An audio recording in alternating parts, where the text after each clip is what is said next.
അതിൻ്റെ தொடர்ச்சியை நாங்கள் இனி பார்க்கலாம். 2022 வினாத்தாளிൻ്റെ 35வது கேள்வியை நாங்கள் இப்பொழுது பார்க்கிறதுக்கு இருக்கிறோம். 35வது வினா. பின்வரும் கூற்றுக்களில் எது அல்லது எவை சரியானது அல்லது சரியானவை? புரோப்பனோயிக் அமிலத்தின் கொதிநிலை CH3 CH2 COOH புரோப்பனோயிக் அசிட்டின் கொதிநிலை 1-butanol CH3 CH2 CH2 CH2OH 1-butanolin கொதிநிலையிலும் உயர்ந்தது. இதிலேயும் ஹைட்ரஜன் பிணைப்பு இருக்கு, இதிலேயும் ஹைட்ரஜன் பிணைப்பு இருக்கு. விளங்குதாங்க? கிட்டத்தட்ட சரி. நாங்கள் ஒரு சராசரி மூலக்கூற்று திணிவை பார்ப்போம். 1 2 3 கண்ணீர் 3 36, ஹைட்ரஜன் 3 2 5 6, ஆக்சிஜன் 16 16 32, 6 மாதம் 12 2 14 3 74 மூலக்கூற்று திணிவு. சரி, அது ஒரு விளக்கத்துக்காக பார்க்க. 4 காவல் 48, 3 2 5 7 9 10, இதுல 14, 8 மாதம் 14 ஒருமிக்கம் 4 3 5 3 6 3 7. இப்ப பாருங்க, 2 மூலக்கூற்று திணிவுகளும் சமனாக தரப்பட்டிருக்கிறது. சரி, அப்ப லண்டன் விசையை பற்றி கதைத்தால் அது சமனாகத்தான் இருக்கும். ஆனா எங்களுக்கு இங்கு ஹைட்ரஜன் பிணைப்பு இருக்கிறது. இதை நீங்கள் கவனித்தீங்களாக இருந்தால் CH3 CH2 C double bond OH என்ற ஒரு மூலக்கூறு. இதனுடைய இன்னும் ஒரு மூலக்கூறை நீங்கள் கருதி இருந்தால்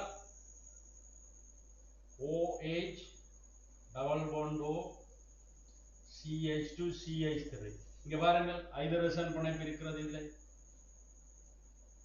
வலிமையான ஹைட்ரஜன் பிணைப்பு இருக்கிறது. ஆனால் இந்த மூலக்கூறை நீங்கள் எடுத்திருந்தால் CH3 CH2 CH2 CH2OH இவ்வாறாக அந்த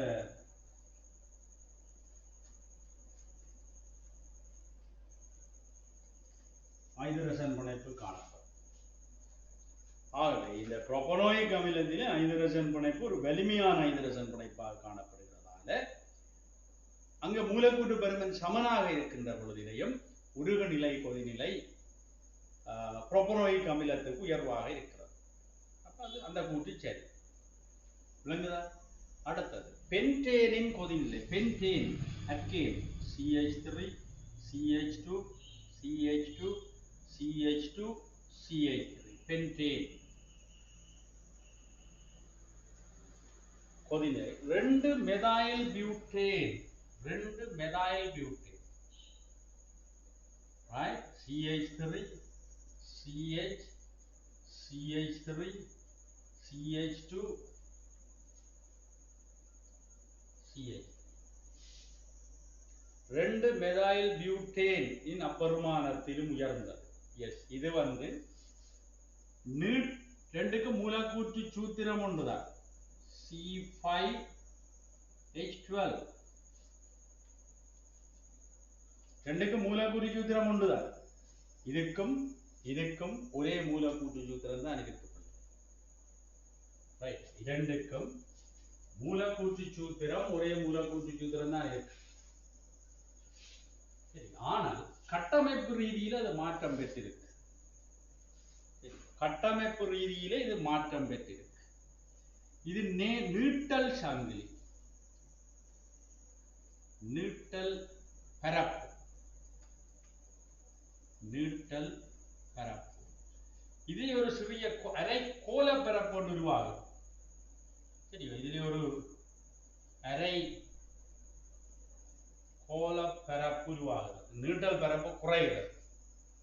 நீட்டல் பரப்பு அதிகமாக இருந்தால் வந்தர் வாலிஸ் கவர்ச்சி உயர்வாக இருக்கும். விளங்கிக் கொள்ளும். நீட்டல் பரப்பு கூடுதலாக இருந்தால் வெண்டர் வால்ஸ் வந்தர்வாலிசு கவர்ச்சி உயர்வாக இருக்கும். வந்தர்வாலிசு கவர்ச்சி உயர்வாக இருந்தால் அதன் உருகுநிலை கொதிநிலை உயர்வாக இருக்கும். ஆகவே உருகுநிலை கொதிநிலை இவருக்கு உயர்வு. சரியா? கோலப்பரப்பு அதாவது கிளைகள் அதிகரித்தால் கோலப்பரப்பு அதிகரிக்க உருகுநிலை கொதிநிலை குறையும். அப்ப இவற்ற கொதிநிலை இதனுடைய கொதிநிலையிலும் அதிகம் என்றது சரி. அப்ப அந்த ரெண்டு கூற்றும் சரியா? சரி. மற்றதை பார்ப்போம்.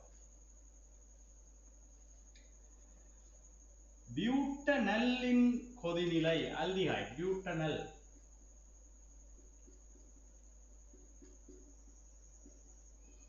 பியூட்டனல்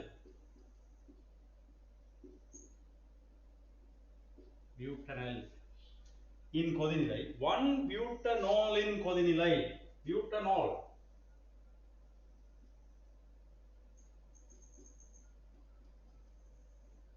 ஆல்கஹால் 1 பியூட்டனோலின் கொதிநிலையிலும் உயர்ந்தது என்று சொல்றேன். இதுல இருக்கிறது இருமுனைவு இடையீர்ப்பு இருமுனைவு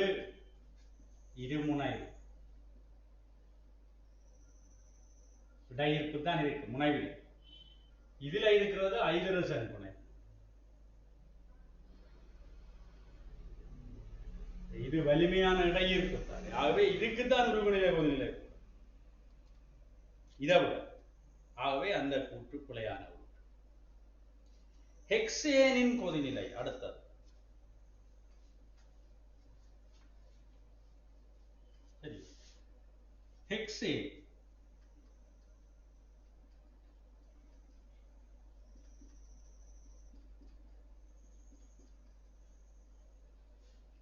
கொதிநிலை 1 பென்டனோல் 1 பென்டனோலின் கொதிநிலை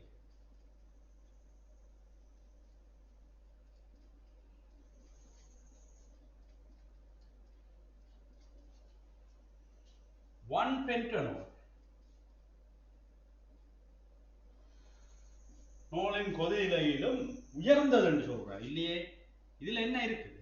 இதுல லண்டன் போஸ் தான் இருக்கு. லண்டன் விசை தான் இதுல இருக்கு. இதுல என்ன இருக்கு? ஹைட்ரஜன் பாண்ட் இருக்கு, ஹைட்ரஜன் இடையீர்ப்பு.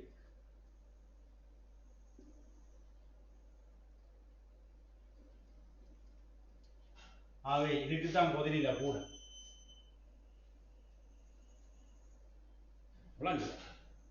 ஆகவே அங்க ஏயும் பியும் என்ற கூட்டு தான் சரியான. அப்ப அதே அதுல போகும். ஏ பி என்ற கூட்டு சரியான. அடுத்ததுக்கு போகும். 36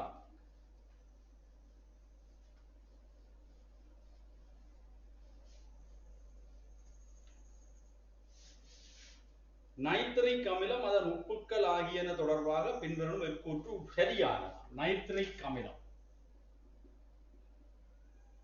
நைட்ரிக் அமிலத்தின் கட்டமைப்பு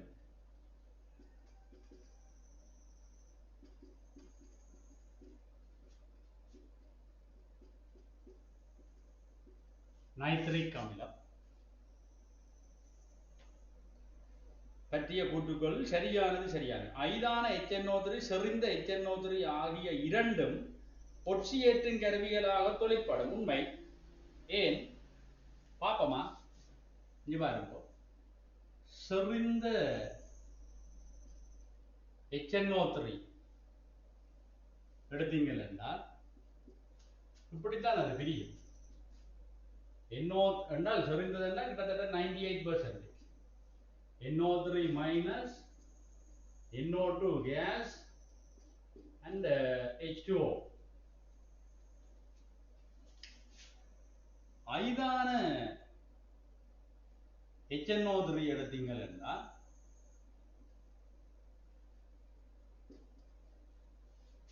அது இப்படி வரும்.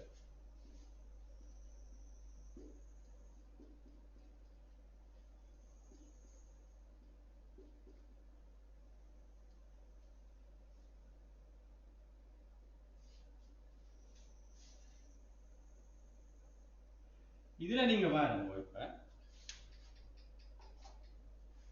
நைதரசன் ஒட்சியேற்ற நிலை +5 இருந்து இங்கே +4க்கு மாறும், +5 இருந்து +2க்கு மாறும். ஆகவே இங்கே நைதரசன் தாழ்த்தல் அடைகிறது. ஆகவே ஒட்சியேற்றின் கருவி இது என்னத்துக்கு மாறுது? +4க்கு மாறுது. அப்போ ஒட்சியேற்றின் கருவிதான். நைதரசன் ஒரு சிறந்த ஒட்சியேற்றின் கருவிதான். விளங்குதா? அப்ப அது கூட்டு சரி. NH4NO3 இன் வெப்ப பிரிகை அது உங்களுக்கு தெரியும். NH4NO3 திண்மம் வெப்ப பிரிகைக்கு உட்பட்டால் N2O-வையும் H2O-வையும் தரும் இல்லையா? இதுல சில ஞாபகத்துக்கு இதுகளையும் போட்டு NH4NO2 வெப்ப பிரிகைக்கு உட்பட்டால் N2-வையும் இதையும் தரும். NH4 twice Cr2O7 வெப்ப பிரிகைக்கு உட்பட்டால் N2-வையும் Cr2O3-ஐயும் நீரை இப்படி வரும். இந்த மூன்று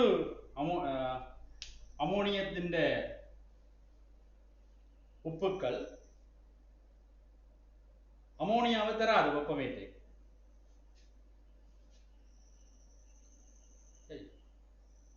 ஏனைய உப்புக்கள் வெப்பமேற்றைக்கு அமோனியாவை தரும். இதுல MN தராது. சரியோ? அது எங்களுக்கு சிலபஸ்ல இல்லை. அப்ப பிரதானமாக இது மூன்றும் வெப்பமேற்றைக்கு அமோனியாவை தரமாட்டாத நைட்ரேட் அமோனியாவென்ற உப்புக்கள்.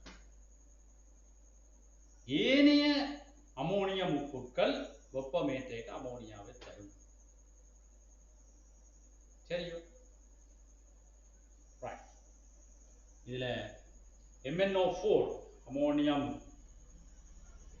இந்த oxo anion MnO4 மைனஸோட உருவாக்குறதும் எங்களுக்கு தராது. அது சிலபஸ்ல இல்லை. அப்ப அதை நாங்கள் தவிர்ப்போம். HNO3 எல்லா NO பிணைப்புகளும் நீளத்தில் சமனானவை என்று இருக்கிறார்கள். அதுக்குள்ளே இங்க பாருங்க.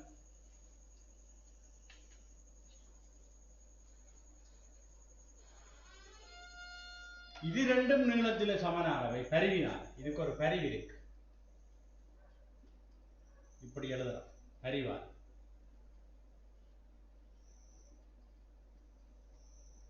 சரியா? பரிவால இது ரெண்டும் நீளத்தில சமனானவை. ஆனால் இந்த NO நீளத்தில சமன் அல்ல. ஆனால் NO3 மைனஸுக்கு சரியா? NO3 மைனஸ் எடுத்தீங்கள் என்றால் எல்லா NOவும் நீளத்தில சமனானவை என்றால் அது எல்லாத்துக்கும் பரிவு இருக்கு. இதுல NO3 மைனஸுக்கு எல்லா NO பிணைப்பு நீளங்களும் சமன். ஆனால் HNO3க்கு சமன் இல்லை. ரெண்டு தான் சமன். இந்த ரெண்டு இது சமன், அது வித்தியாசம். அப்ப அது பிழை. வெப்பமாக்கும் போது கூட காவன் செறிந்த HNO3யோட தாக்கமடைகிறது இல்லையே? காவன் செறிந்த HNO3யோட தாக்கமடைந்தால் அது CO2 NO2 நீர் இப்படி வரும். செறிந்த HNO3யோட காவன் சற்று வெப்பமேற்றி தாக்கமடைந்தால் இப்படி வரும்.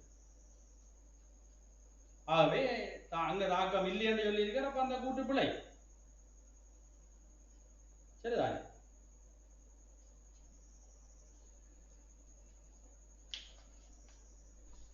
ஓகே.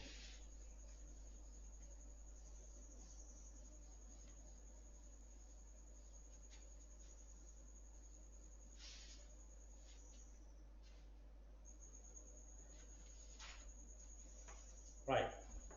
அடுத்தது ஓசோன் படை தொடர்பாக பின்வரும் எது எவை சரியானவை என்று கேட்டிருக்கார். அப்ப இந்த ஓசோன் விதானம் ஓசோன் படை தொடர்பான ஒரு படம் உங்களுக்கு அங்க தரப்பட்டிருக்கிறது இல்லையோ? அதுல நீங்கள் அதை கவனிச்சு பார்க்கணும். அப்ப அது மேல் வளிமண்டலத்தில் படை மண்டலம் ஓசோன் மட்டும் இருக்கும் பிரதேசம். படை மண்டலத்தில சரியா பிள்ளைகள், படை மண்டலத்திலே ஓசோன் மட்டும் இருக்கிறதாக சொல்லப்பட்டிருக்கு உங்களுக்கு. சரியா, படை மண்டலத்திலே என்ன இருக்கிறான்? ஓசோன் மட்டும் இருக்கிறதாக தெரிவிச்சிருக்கிறார். சரி, அதை கவனிச்சு பார்ப்போம். எங்க இருக்குதுன்றதை பார்க்கணும். கிட்டத்தட்ட அது வந்து நான் நினைக்கிறேன் உங்களுக்கு ஒரு 15 இருந்து ஒரு 50 கிலோமீட்டர் பூமியில இருந்து 15 கிலோமீட்டர்ல இருந்து 50 கிலோமீட்டர் இருக்கிற வந்த பிரதேசத்தை நாங்கள் படைமண்டலம் என்று சொல்றோம். 15 இருந்து 50 கிலோமீட்டர் இருக்கிற பிரதேசத்தை நாங்கள் படைமண்டலமாக கருதுவோம். சரியா, இப்ப எப்படி இருக்கும் இது பூமி. சரி, அந்த மண்டலங்களை பார்த்து வச்சீங்களா சரி. அடுத்தது கிட்டத்தட்ட நான் நினைக்கிறேன் 10 இருந்து ஒரு 16 கிலோமீட்டர் இல்ல மாறன் மண்டலம். மாறன் மண்டலம் அடுத்தது கிட்டத்தட்ட இந்த 50 கிலோமீட்டர் வரையில படை மண்டலம். இதுக்கெல்லாம் அந்த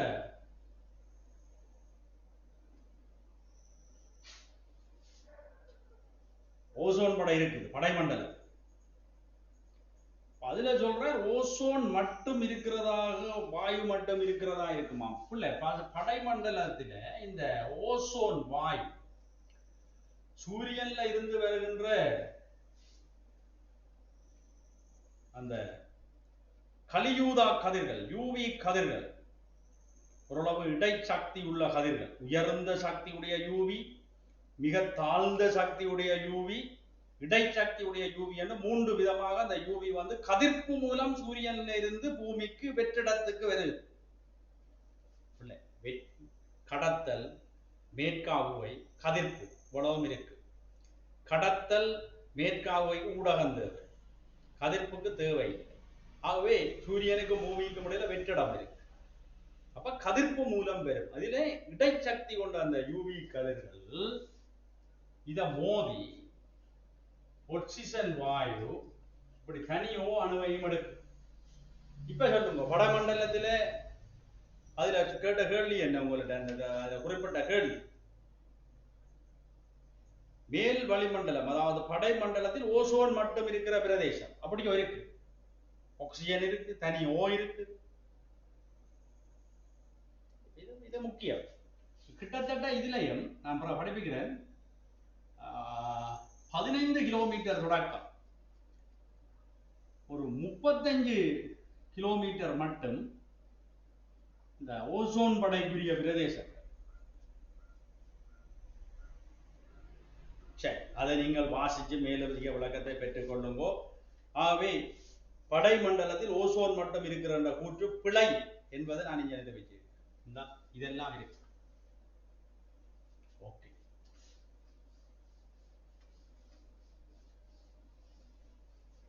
அடுத்ததுக்கு போ. அது வளிமண்டலத்தில் அணு ஆக்சிஜன் அதிக அளவில் இருக்கும் பிரதேசமா? எங்க ஓசோன் படை தொடர்பாக வளிமண்டலத்துக்கு நான் அந்த சமநிலை தாக்கம் காட்டினாரு. வளிமண்டலத்தில் அதிக அணு ஆக்சிஜன் அதிக அளவில் இருக்கும் பிரதேசம் இதான் நான் காட்டினேன் சமநிலை. அப்ப அது சரிதான், அந்த கூட்டு சரிதான். அதிக அளவில் தனி ஓ அணு இருக்கிற ஒரு பிரதேசமாக இருக்கு. அது சூரியனில் இருந்து காணப்படும் கலியூதா கதிர்ப்பு புவி மேற்பரப்பு அடைவதை தடுக்கும் பிரதேசம். கலியூதா கதிர்ப்புகளை ஓசோன் வந்து இப்படி ஒரு பிரச்சனைக்கு வரும். இது பிற ஒரு சமநிலை தாக்கத்துக்கு உட்பட்டு என்ன அங்க ஒரு சமநிலை, ஒரு இயற்கையை நீங்க குழப்பாம விட்டிருந்தால் அங்க இவ்வாறான ஒரு இறுதி விளைவில் இவ்வாறான ஒரு சமநிலை இருக்கு. இயற்கையை குழப்பாடு. அப்ப சூரியன்ல இருந்து வந்து அதிசக்தி கொண்ட கலியூதா கதிரால எப்படி பிரிஞ்சு தொடர்ச்சியான தாக்கங்களுக்கு உட்பட்டு இப்படி ஒரு சமநிலைக்கு வரும். அப்ப ஓசோன் படையில இருந்து கலியூதா கதிர்கள தாக்கத்தை அது கட்டுப்படுத்துது, பூமிக்கு வாரது. இயற்கை மாறினா எங்கட தேவையில்லாத வேலைகளால, தொழில்நுட்ப வளர்ச்சிகளால, வாகன நெரிசல்களால இந்த பிரச்சனை ஓசோன்ல துவாரம் பெற பார்க்கும். சிஎஃப்சி வழியில போறதா குளோரோஃப்ளோரோ கார்பன். சரியா? அதுகளை நீங்கள் படித்து விளங்கிக் கொள்ளும். அது சரி. இரண்டாவது சரி. அப்ப சூரியனிலிருந்து காணப்படும் கழிவுதா கதிர்ப்பு புவி மேற்பரப்பை அடைவதை தடுக்கும்.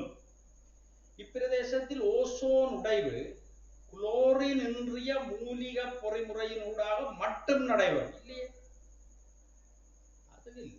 குளோரின் சிஎல் அதுக்கு இல்லை. குளோரோஃப்ளோரோ கார்பன் போயிட்டு அதுவும் உடையும். குளோரோஃப்ளோரோ கார்பன் என்ன பண்ணிட்டு என்றால் அதுவும் உடையும். அப்ப அந்த கூற்று பிழை. அது நீங்கள் ஓசோன் படை சிதைவண்டதை சூழல் மாசடைதல் என்ற பகுதிக்கு போய் வாசிச்சு வட்டிவா விளங்கும். அதுல ஒரு கேள்வி வரும். அப்ப பியும் சியும் சரியான. இனி 38வது போவோம்.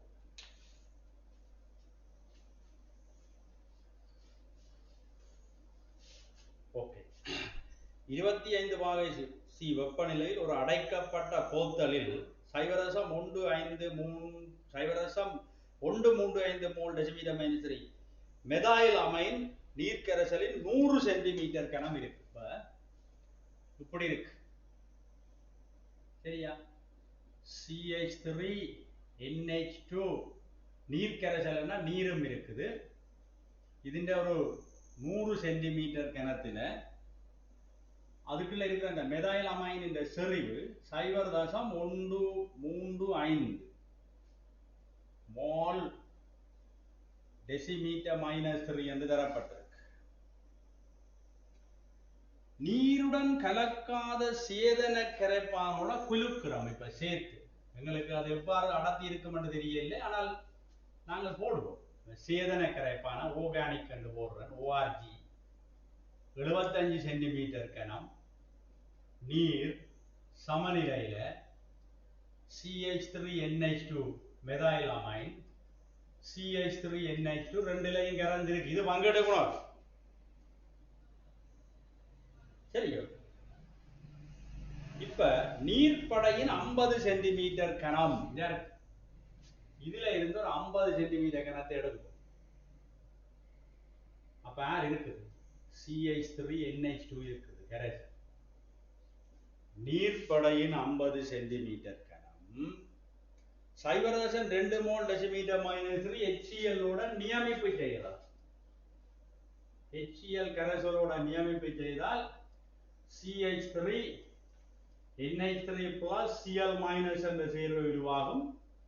இது 0.2 மோல் டெசிமீட்டர் -3 என்ற செறிவில் இருக்குது. 15 சென்டிமீட்டர் கனமும் இதுல இருக்கு. இப்ப இந்த பங்கீட்டு குணகம் பற்றி கேட்கிறார். எங்க கூடுதலாக கரையும் மட்டும் கேட்கிறார். சரி. அப்ப பங்கீட்டு குணகம் வந்து அவர் எதுல கேட்கிறாருன்னா சேதனப்படைக்கும் நீருக்கும் இடையில உள்ள பங்கீட்டு குணகத்தை பற்றி தான் கேட்கிறார். அதாவது பங்கீட்டு குணகம் CH3NH2 சேதனப்படைக்கும் CH3NH2 நீருக்கும் இடையில உள்ள பங்கீட்டு குணகம் ரெண்டுல உள்ள செறிவுகளை நாங்கள் காணுவோம். அதுக்கு முதல் நாங்க என்ன செய்யணும்? ஆரம்ப இதுதானே CH3NH2 இனிஷியல் ஆரம்ப மூல் எவ்வளவு காணுங்க? மூல் சமன் என்ன? C into V 0.135 mole decimetre -3 into 100 தர 10⁻³ டெசிமீட்டர் கனம். அப்ப என்ன? 0.035 மோல். இப்ப அங்க HCl மூல காணும் அந்த சமன்பாட்டில் இருந்து HCl மூல என்ன? 0.2 மோல் டெசிமீட்டர் -3 தர 15 தர 10⁻³ டெசிமீட்டர் கனம். 12 30 3 தர 10⁻³ 3 தர 10⁻³ மோல் என்றா கிட்டத்தட்ட 0.003 மோல் இருக்கு. இப்ப C CH3NH2 ன்ற மால் எங்க நீர்ப்படையின் எவ்வளத்துல 50 சென்டிமீட்டர் கனத்துல அது எவ்வளவு அதே மோல் தான் 1:1 பீசமா அப்ப அது அதே மோல் தான் சரி அப்ப 100ல எவ்வளவு இங்க செய்யணும் CH3NH2 ன்ற மோல் நீர்ப்படையில 100 சென்டிமீட்டர் கனத்திலே எவ்வளவு 50ல இது என்றால் 100ல 2 மடங்கு 0.06 மூலந்து வரும் விளங்குது சரி இப்ப சேதனப்படையிலே பெற்ற மூல் என்ன CH3NH2 ன்ற மோல் ஆர்கானிக் லேயர் ஆர்கானிக் எவ்வளவு இருக்குது 75 சென்டிமீட்டர் அது என்ன காண்றது இங்க இருக்கு ஆரம்ப மூல் 0.0135 சய 0.006 மோல் கழிக்கவா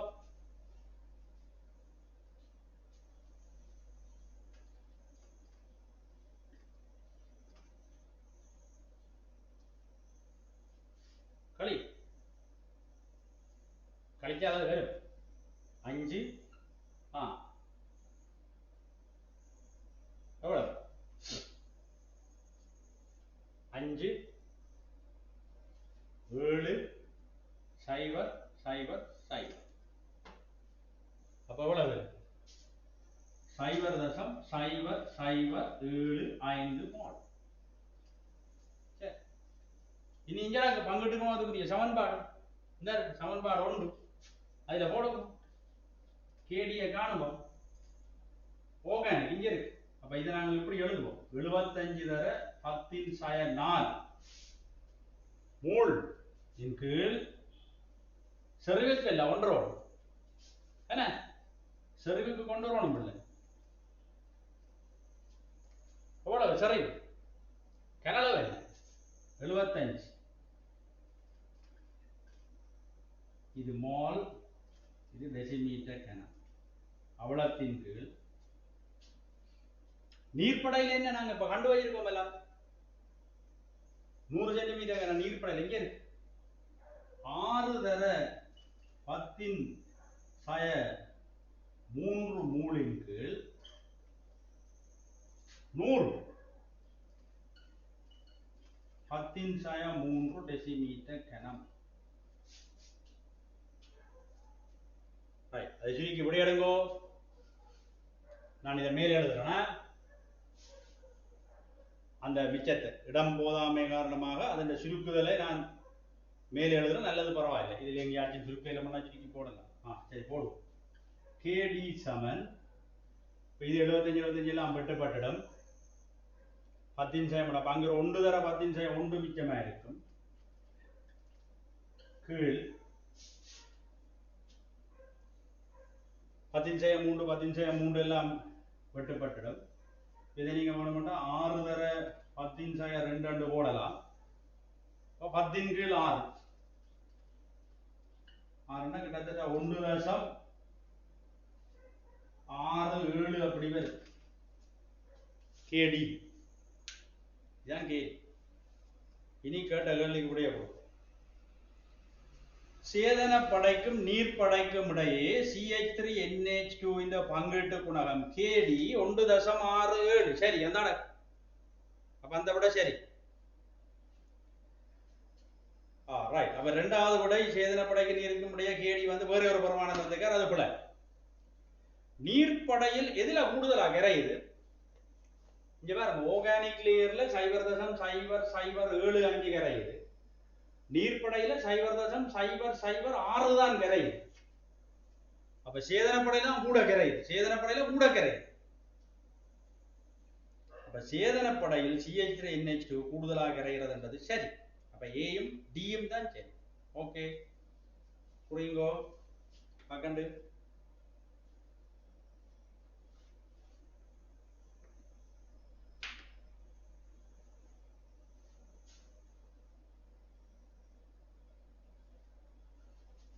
டக்குனு புரியும்.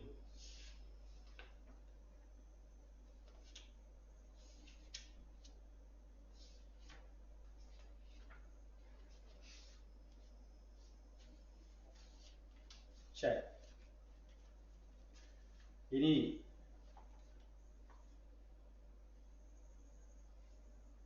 39வது.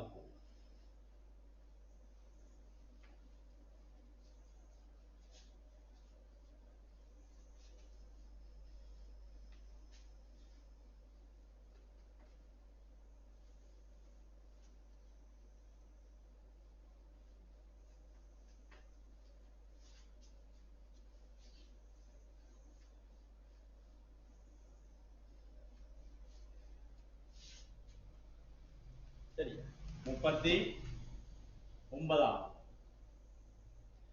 நீர்நிலைகளின் நீரில் உள்ள கரைந்த ஆக்சிஜனின் மட்டம். கெமிக்கல் ஆக்சிஜன் டிமாண்ட், நீர்நிலையில கரைந்த ஆக்சிஜன் மட்டம். இது ஒரு நீர்நிலை என்று கருதினீங்கள் என்றால் இதுக்குள்ள கரைந்த ஆக்சிஜன் மட்டம் தொடர்பாக எந்த கூற்று உண்மையானது அல்ல உண்மையானது? நீரில் கரைந்த ஆக்சிஜனின் அமைப்பு வளிமண்டல ஆக்சிஜனின் அமைப்பை ஒத்தது பிழை.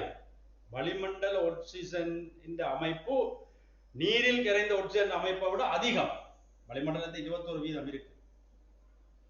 வளிமண்டல ஆக்சிஜன் அமைப்பு நீரில் கரைந்த ஆக்சிஜன் அமைப்பிலும் பார்க்க அங்கே அதிகமாக இருக்கிறது. அடுத்தது உங்களுக்கு அதுல கேட்கிறார், அந்த அந்த வினா உங்களுக்கு எப்படி கொடுக்கப்பட்டிருக்கிறது என்று சொன்னால் அடுத்ததை பார்ப்போம். நட்போசனை ஆக்கல் காரணமாக நீரில் கரைந்த ஆக்சிஜனின் மட்டம் குறைகிறது. சரி, நட்போசனை ஆக்கம் காரணமாக நீரில் கரைந்த ஆக்சிஜனின் மட்டம் குறைகிறது. சரி, அதுக்கு நீங்கள் என்ன செய்யுங்க, உங்களுக்கு நான் சொல்றேன் விஷயம். உங்களோட ரிசோர்ஸ்ல பேஜ் நம்பர் தமிழ் மீடியம் என்ன பேஜ் நம்பர் 98ல, சரியா, பேஜ் நம்பர் 98ல பாருங்க, நான் குறித்து காட்டுறேன் பாருங்க. போசனை பதார்த்தங்கள் நீருடன் சேர்வதால் அந்நீரில் அதிக அளவு அல்கா வளர்ச்சி அடைதல் நட்போசனையாக்கம் எனப்படும். நட்போசனை என்றால் என்ன? போசனை பதார்த்தங்கள் அதிக அளவு நீரில் கரைவதால் அங்கு அல்காக்களின் வளர்ச்சி அதிக அளவு காணப்படும். இது நட்போசனை ஆக்கம் எனப்படும்.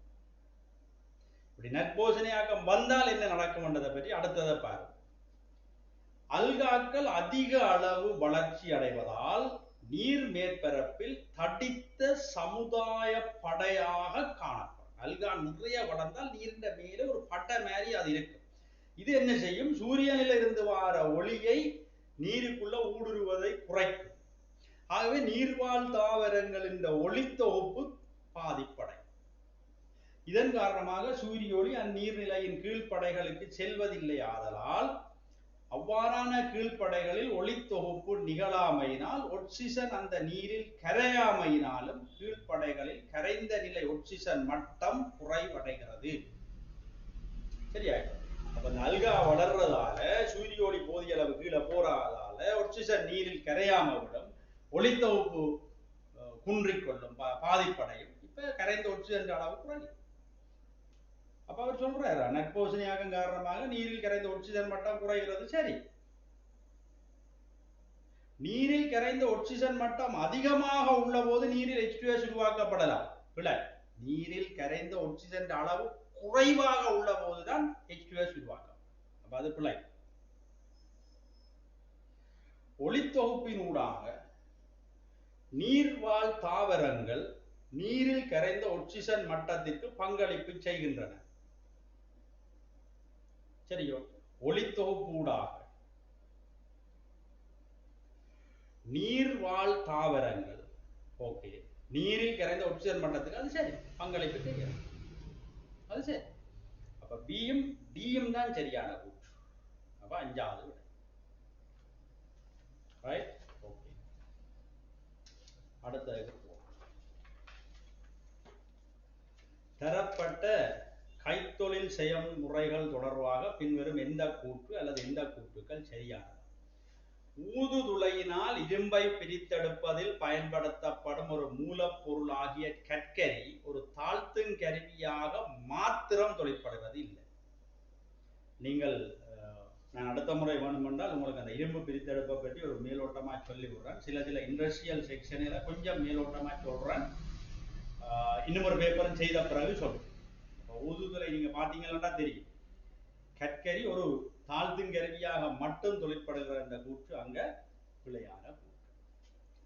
மக்னீசியம் பிரித்தெடுப்பதில் டோவ் செயல்முறை பயன்படுத்தப்படும் ஒரு மூலப்பொருள் மின்பகுப்பு படிமுறையின் போது உண்டாகும் ஒரு பக்க விளைபொருளை பயன்படுத்தி மீள பிறப்பிக்கப்படலாம்.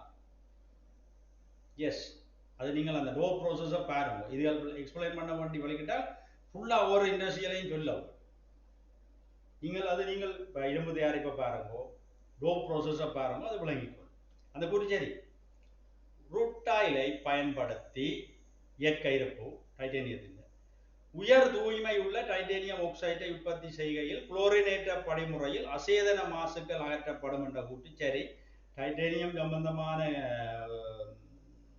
தொழில்முறை ப்ரோசஸ் இந்த முறை வெறுமன்று எதிர்பார்க்கும், அதையும் பாருங்க, அதுவும் சரி. ஒஸ்வால் முறையை பயன்படுத்தி நைட்ரிக் அமில உற்பத்தி செய்ய இரும்பு ஊக்கி ஆக பயன்படுத்தப்படுகிறது. ஏவ ப்ரோசஸ் அமோனியா தயாரிப்பில் இரும்பு ஊக்கி, நைட்ரிக் அமில தயாரிப்பில் பிளாட்டினம் ருத்தியம் தான் கலப்பு தான் ஊக்கி. அது போல அப்ப பியும் சியும் சரியான அதை நீங்கள் தெரிந்தெடுத்துக் கொள்ளும். சரியோ? அடுத்தது குளோரின் ஒக்சோ அமிலங்களின் அமில வலிமைகள் குறையும் வரிசை. ரைட், ஒக்சோ அமிலங்கள் அல்லது ஒக்சி அமிலங்கள் என்று சொல்றோம்.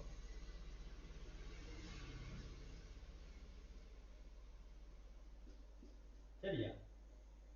இங்க ஒக்சியேட்ட நம்பர் +7 +5 +3 +1 என்ற நிலையில போகுது. குளோரின் ஒக்சியேட்ட பெருமானம், குளோரின் ஒக்சியேட் ஒக்சியேட்ட பெருமானம் குறைவடைய அமில வலிமை குறைவடைகிறது. இரண்டாவது கூற்றுதான் குளோரினின் ஒக்சோ அமிலங்களில் உள்ள குளோரின் அணுவின் ஒக்சியேற்ற எண் அதிகரிக்கும் போது ஒக்சோ அமிலத்தின் அமிலத்திறன் அதிகரிக்கிறது. இதுக்கு அமில இயல்பு கூட. அப்ப அந்த ரெண்டு கூற்றும் சரி, விளக்கமும் அதுதான்.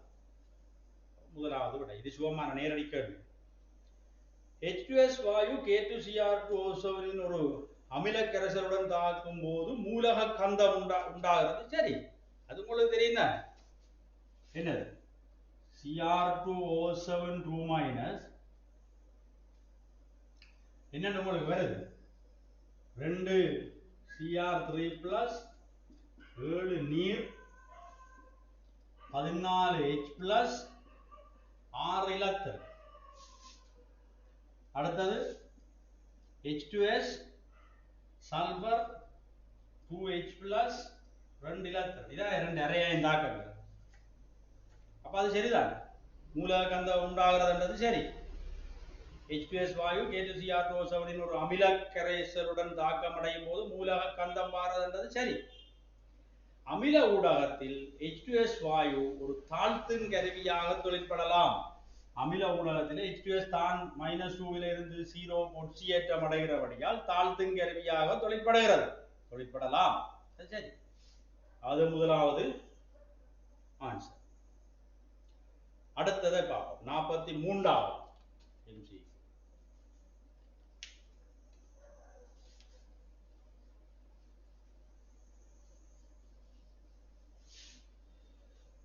சரியா?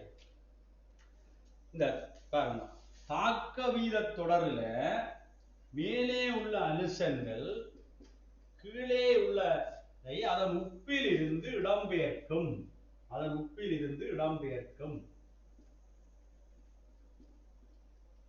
இதான் தத்துவம். மேலே உள்ள அலசன் கீழே உள்ளதை உப்பிலே இருந்து இடம்பெயர்க்கும். இது ஒரு சுயாதீனமான தாக்கம். ஆகவே இதை அடிப்படையாக கொண்டு ஒரு மின் ரசாயன கலத்தை மின்னை பிறப்பிக்க பயன்படுத்தலாம். எஸ், இது சுயாதீன தாக்கம் தான். அப்ப மின்னை பிறப்பிக்க இதை பயன்படுத்தலாம். ஏன்? இது கதோட்டு, குளோரின் அங்க தாழ்த்தப்பட்டிருக்கு கதோட்டு, இது ஒட்சியேற்றப்பட்டிருக்கு அனோட். 2 மின்வாய் இதெல்லாம் பயன்படுத்தலாம். வாயு மின்வாய்.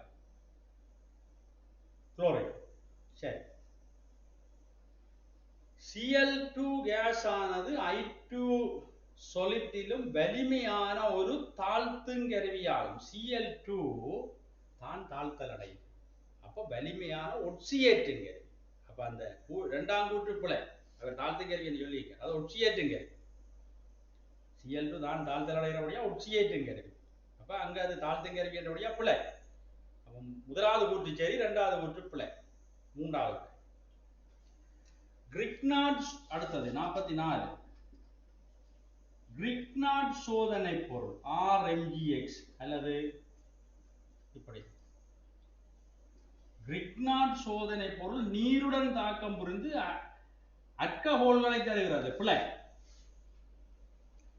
இது ஐதரோகார்பன்களை கொண்டு வருவேன். நீரோட தாக்கம் அடைந்தா அல்கஹோலை தராது. CH3 MgBr நீரில தாக்கம் அடைந்தா அல்கேனை தானே CH4. இப்ப RMGX நீரோட தாக்கம் அடைந்தால் RH என்று வரும். இது நீரோட தாக்கம் அடைந்தால் இப்படி வரும். அப்ப என்ன அல்கோஹால் வருது. அது பிழை. ஒரு கிரிக்னாட் சோதனை பொருளில் உள்ள கார்பன் மெக்னீசியம் பிணைப்பில் கார்பன் அணு ஒரு பகுதி மறையேற்றத்தை கொண்டிருக்கிறது. இங்க பாருங்க, இப்படி இருக்கும். CH3 MgBr இது உயர் மின் நேரான மூலம். அப்ப இது டெல்டா பிளஸ், இது டெல்டா மைனஸ். அப்ப கார்பன் அணு பகுதி மறையேற்றத்தை கொண்டுள்ளது என்பது சரி. அப்ப 44க்கு முதலாவது ஊற்று பிழை, இரண்டாவது ஊற்று சரி, நான்காவது விடை சரியோ. ரைட், அடுத்ததுக்கு போவோம்.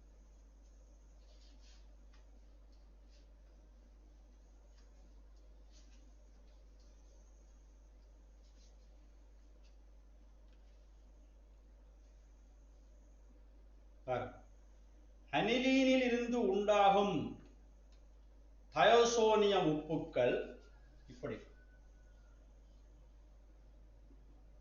அனிலீன்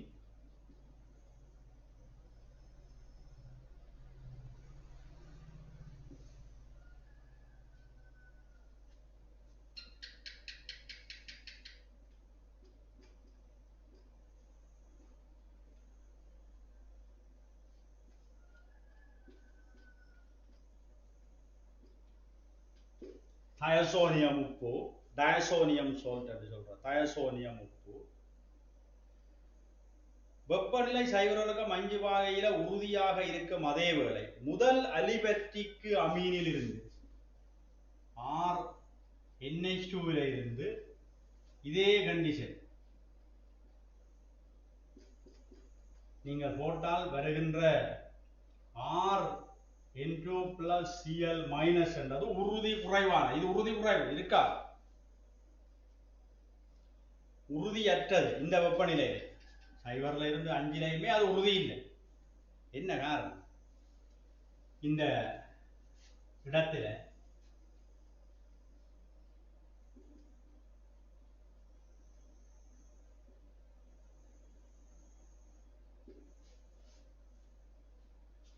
பதிவு காரணமாக, இது ஒரு ஏவல் அகற்றி பதிவு காரணமாக இந்த இலத்திரன் வெளியில போக இங்க ஒரு பதிவு தொடங்கும். இந்த இலத்திரன் இங்க போக பதிவினால இந்த தயோசோனியம் குளோரைடு உறுதியாக்கப்படும். இங்க அந்த பதிவு இல்லை, அதனால இது உறுதி இல்லை. இங்க இந்த பதிவு இருக்கிறதால இதுல இது உறுதியா இருக்கு. ஏவல் அகற்றி. சரியா? அப்ப அவர் சொல்றார் இந்த அலிபெர்டிக் அமீன்கள் உண்டாகும் தயோசோனியம் உப்புக்கள் இது உறுதியற்றது. அப்ப அந்த கூற்று சரி. ஆனால் அடுத்ததை பாருங்க. அனிலின் நைதரசன் அணு மீது உள்ள தனி இலத்திரன் சோடி பென்சீன் இந்த தனிச்சோடி இலத்திரன் பென்சீனுக்கு வழங்கி இங்கே ஒரு பரிவினால ஓரிடப்பாடற்றது அடைகிறது. அனிலின் இலத்திரன் தனிச்சோடி இலத்திரனை வளையத்துக்கு வழங்கி ஓரிடப்பாட அடைகிறது சரி. ஆனா அந்த கூற்றுக்கு அது விளக்கம் இல்லை. அந்த கூற்றுக்கு இதுல பரிவு இருக்குன்னு சொல்லுவோம். ஏவலாக இலத்திரனை வெளியில இழுத்து ஒரு பரிவு ஒன்று ஏற்படுகிறது. அதாலே அது உறுதி. அவர் இஞ்சியில சொல்றார் பரிவன். அவர் ரெண்டு கூற்றும் சரி, இரண்டாவது கூட தான் சரி. அடுத்தது 46. அதப்பா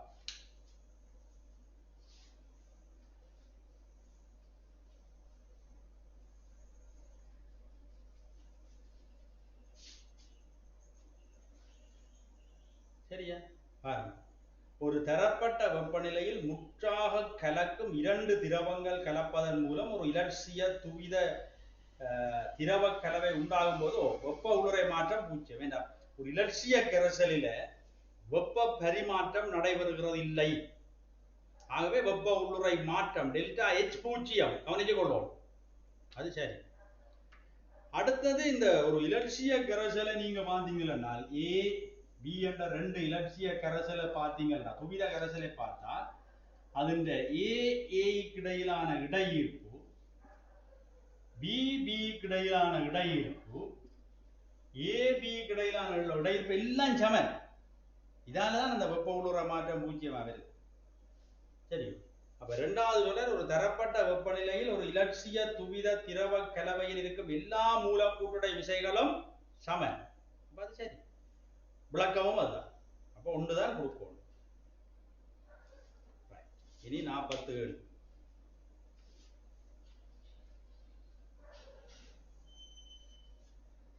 மழை நீரின் pH பெருமானம் 6.5 என அறிவிக்கப்பட்டால் அம்மழை அமில மழையாக கருதப்படும்.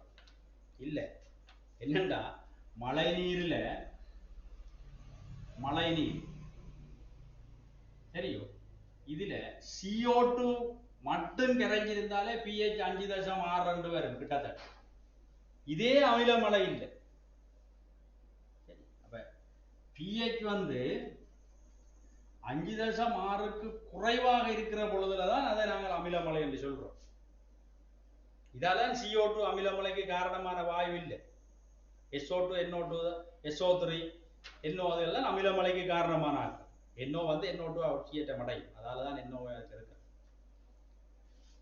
அப்ப அந்த கூட்டுப்புல மழை நீரில் pH-இன் பெருமானம் 7லும் குறைதல் SO3 மற்றும் NO2 ஆகிய அமில வாயுக்கள் கரைவதால் மாத்திரம் உண்டாகிறது. மாத்திரம் 7லும் குறையுது.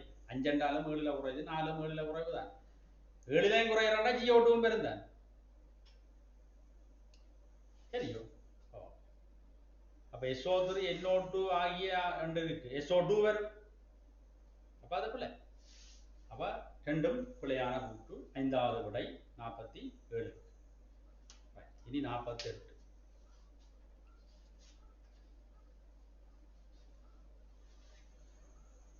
ஒரு தரப்பட்ட வெப்பநிலையில் ஒரு முதலாம் வரிசை தாக்கத்தின் அரை ஆயுட்காலம் T12. முதலாம் வரிசை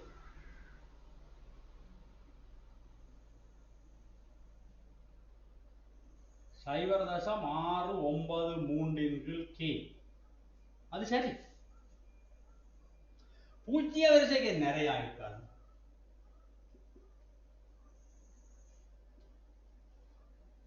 பூஜ்ஜிய வரிசை கண்ட T12 என்ன? A0 என்ற சரிவின் கீழ் 2K.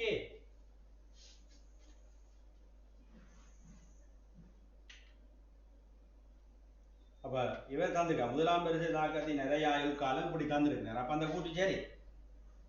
இனி இப்படி சொல்ற T12 50 செகண்ட். ஒரு முதலாம் வரிசை தாக்கத்தில் தாக்கத்தின் 87.5% முடிந்திருந்தால் அது 150 செகண்டுக்கு பிறகுதான் நடக்குமா? ரெண்டு விதமா பார்க்கலாம். சரி, நான் ஒன்று உங்களுக்கு எளிமையா படத்தில் காட்டுறேன். சரியோ?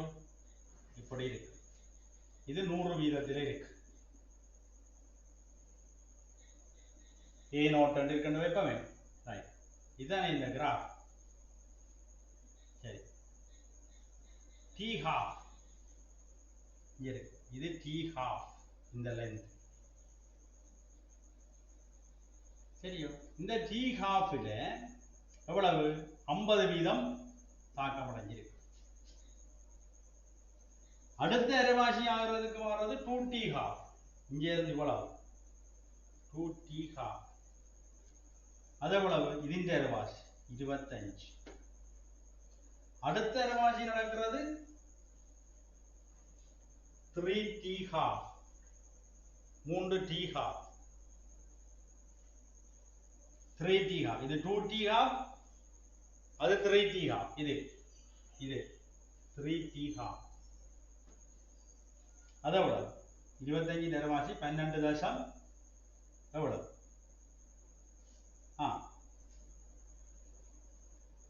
5.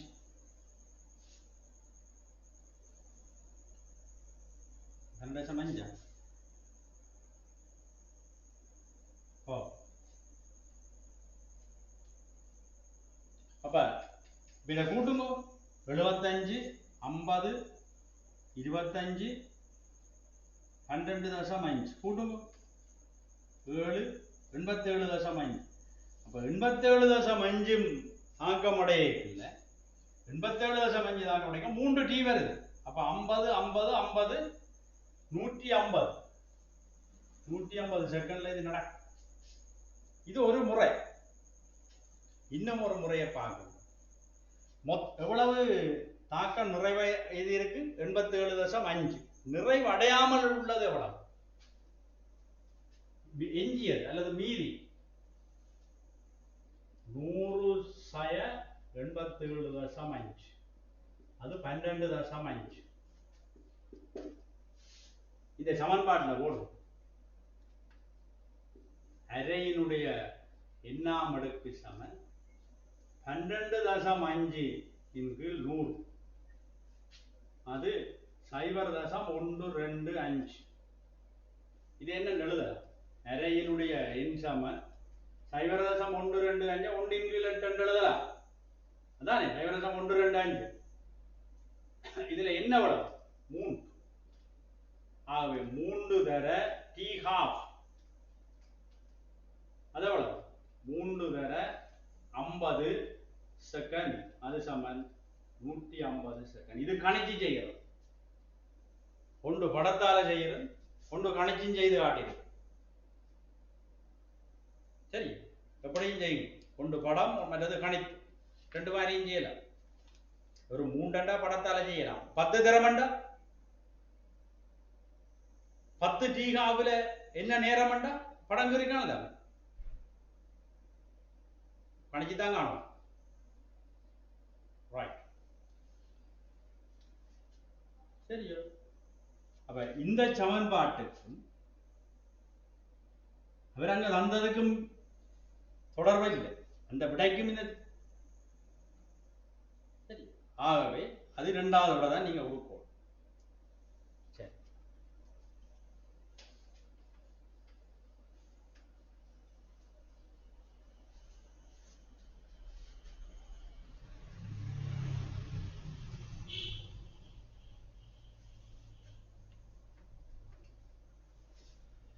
அடுத்தது ஹேபர்-போஷ் முறை மூலம் அமோனியா வாயுவை உற்பத்தி செய்யும் போது 600 வாயசியிலும் உயர்ந்த வெப்பநிலை பயன்படுத்தப்படும். ஹேபர்-போஷ்ல 450 வாயசி, மேக்சிமம் 500. 450 வாயசி தான் ஹேபர்-போஷ்ல நாங்க பயன்படுத்துறோம். ஆக என்ன புறவெப்ப தாக்கம், வெப்பநிலையை கூட்டினா தாக்க வீதம் குறைஞ்சு. இந்த வெப்பநிலையை கூட்டினீங்கன்னா லீச்செட்டலின் தத்துவப்படி தாக்கம் குறைஞ்சு. தாக்க வீதம் அதிகரிக்கும். வெப்பநிலை அதிகரிக்க தாக்க வீதம் அதிகரிக்கும். அது வேறு. அந்த லீச்செட்டலின் கொள்கைப்படி ஒரு புறவெப்ப தாக்கத்தில் வெப்பநிலையை கூட்டினீங்கன்னா முன்பு தாக்கத்தின் அளவு குறையும். அது பிழை. ஹேபர்-போஷ் முறை மூலம் அமோனியா வாயு உண்டாக்கப்படும் சமநிலை தாக்கத்தின் ஏவற் சக்தி வெப்பநிலையை ஒன்றும் செய்யாது. சரியோ?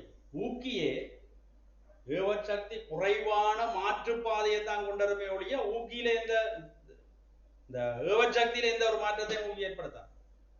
ஏவற் சக்தி குறைவான வேறொரு மாற்றுப்பாதையை தான் கொண்டிருக்கும். இருக்கிற ஏவற் சக்தி அதை குறைக்க. அப்ப அது பிழை, 2ம் பிழை. 5வது பேக்லைட் ஒரு கூட்டற் பல்வூதியமாக வகைப்படுத்தப்படும். பேக்லைட் என்ன வாரது? ஃபீனோல் ஃபார்மால்டிஹைட், அதான பேக்லைட். அதை நீங்க படிச்சு கொள்ளுங்க. ஃபீனோல் ஃபார்மால்டிஹைட் பல்வூதியம் தான் பேக்லைட். அது கூட ரிசோர்ஸ்ல இருக்கு. சரியா? அதை நீங்க பார்த்துக் கொள்ளுங்க. ரிசோர்ஸ் பாருங்க தட்டி. பேக்லைட் ஒரு ஒடுங்கல் பல்வூதியம், நீர் மூலக்கூறு இழக்குது. பேக்லைட் பல்பகுதியம் உருவாக நீர் மூலக்கூறு இழக்கப்படும். கொண்டவனமென காட்டி வரும்.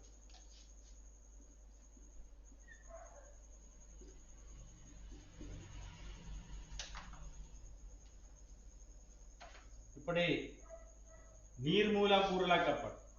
அப்ப அது ஒடுங்கல் பல்பகுதி கூட்டல் அல்ல. அது போல முப்பரிமாண பல்பகுதியம், அது சரி. வெப்பம் இருக்கும் பல்பகுதியம், அப்ப இதுல முப்பரிமாணம் மட்டும் தான் இருக்காரு, அது சரி. அப்ப 4வது விட தான் பொருத்தம் 50. சரியோ? இப்ப 2022 பேப்பர் உங்களுக்கு மிக தெளிவாக செய்திருக்கு.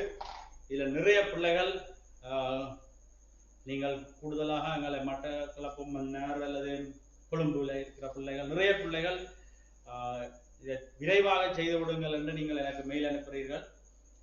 நான் இயன்ற அளவுக்கு அதிக அளவு பேப்பரை இதில் நான் விரைவாக உங்களுக்கு செய்து தருகின்றேன்.